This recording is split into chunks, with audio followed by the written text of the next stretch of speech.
امریکہ کے پاس اسلحے کے انبار تو موجود مگر فوجیوں کے لیے خوراک کا فقدان ہے۔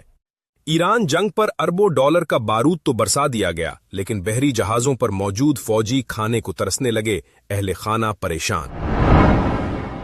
دنیا کی سب سے بڑی فوجی طاقت کہلانے والا امریکہ ایک طرف تو اسلحے کے انبار اور اربوں ڈالر کے جنگی اخراجات کے دعووں سے خبروں میں ہے،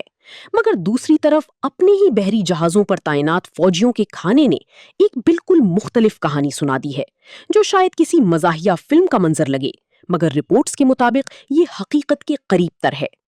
بین الاقوامی جریدے نیوز ویک کی رپورٹ کے مطابق ایران سے متعلق جنگی کارروائیوں کے دوران امریکی بحری جہاز USS ابراہم لنکن پر تعینات فوجیوں کو جو پروٹین پیک فراہم کیا جا رہا ہے وہ اتنا پریمیم ہے کہ ٹری دیکھ کر بھوک بھی شاید خود شرمندہ ہو جائے۔ تصاویر میں کھانے کی مقدار اتنی کم دکھائی گئی ہے کہ فوجی سوچتے ہوں گے اس سے کیا ہوگا، کیا بھوک مر جائے گی؟ ایک سابق اہلکار کے مطابق بعض فوجیوں کا وزن بھی کم ہوا ہے، جسے شاید امریکی انتظامیہ فٹنس پروگرام کی کامیابی سمجھ رہی ہو، مگر زمینی حقیقت اس سے کچھ مختلف نظر آتی ہے۔ یہ فوجی سمارٹ نہیں، جسمانی طور پر کمزور ہو رہے ہیں۔ دوسری جانب پینٹاگون نے حسب روایت ان تمام الزامات کو مسترد کرتے ہوئے کہا ہے کہ سب کچھ معمول کے مطابق ہے، یعنی اگر ٹرے میں ایک گوشت کا ٹکڑا اور 2 سبزیاں نظر آ رہی ہیں تو یہ ہائی پروٹین میل بھی ہو سکتا ہے اور کم بجٹ گورمیٹ ڈش بھی۔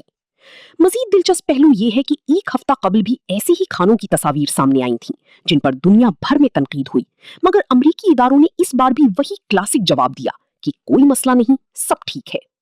رپورٹ کے مطابق صورتحال اس حد تک پہنچ گئی ہے کہ فوجیوں کے اہل خانہ کی طرف سے بھیجے گئے خوراک کے پیکیجز بھی خطے میں میل سروس معطل ہونے کے باعث کہیں راستے میں جنگی مشقوں میں مصروف ہیں اور اپنوں کو نہیں پہنچ رہے۔